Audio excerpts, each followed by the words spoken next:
Бірде бәрімізге белгілі Бүркітші тауының басына бір қазыналы қарт шыққан екен. Басын тасқа ұрып тұрып, 3 күн 3 түн жылапты. Сондағы арманы: ей құдіретті күшті Құдай, 18 мың ғаламның иесі, мына қазыналы қария 60-қа келдім. Өмір бойы тірнектеп жиған мал мүлкімді қалдырып кететін мұрагерім жоқ.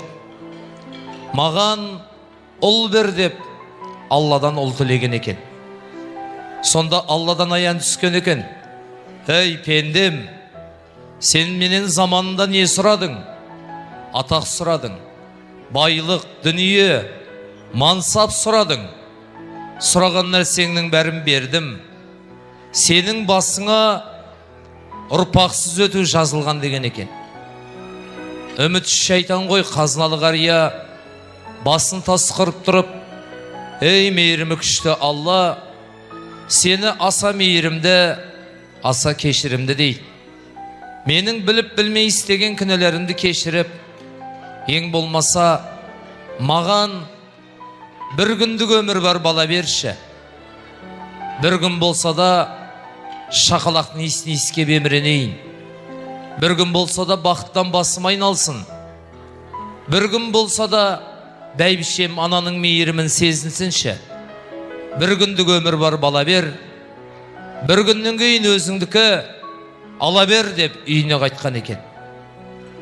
Алла тағала нәсіп етіп 9 ай 9 күндігінде қазыналы қарияны қуантып, бәйбішесі дүниеге шекесі тұрысықтай ұл алып келген екен.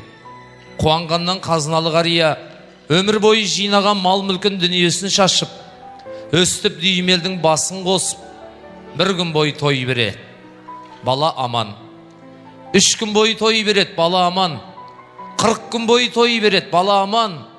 Бірақ жаман ой кетпейді ғой санадан. Қайтадан Бүркітші тауының басына шығып: ей Алла, саған сансыз шүкірлік, мен сенен бірақ күн өмір бар бала сұрап ем. Бірақ бір күн емес, 40 күн өтті, балам аман. Не істеймін? Үмітімді үзем бе? Жоқ әлде бақыттың ары қарай жалғасын табама дегенде Алладан аян түскен екен. Ей пендем, мен саған шын мәнісінде бірақ күн өмір бар бала бердім. Сен дүймелдің басын қосып 40 күн бойы той бердің. Сондағы алғашқы күннен бастап елдің тілеген тілегі балаңа ұзақ ғұмыр тіледі.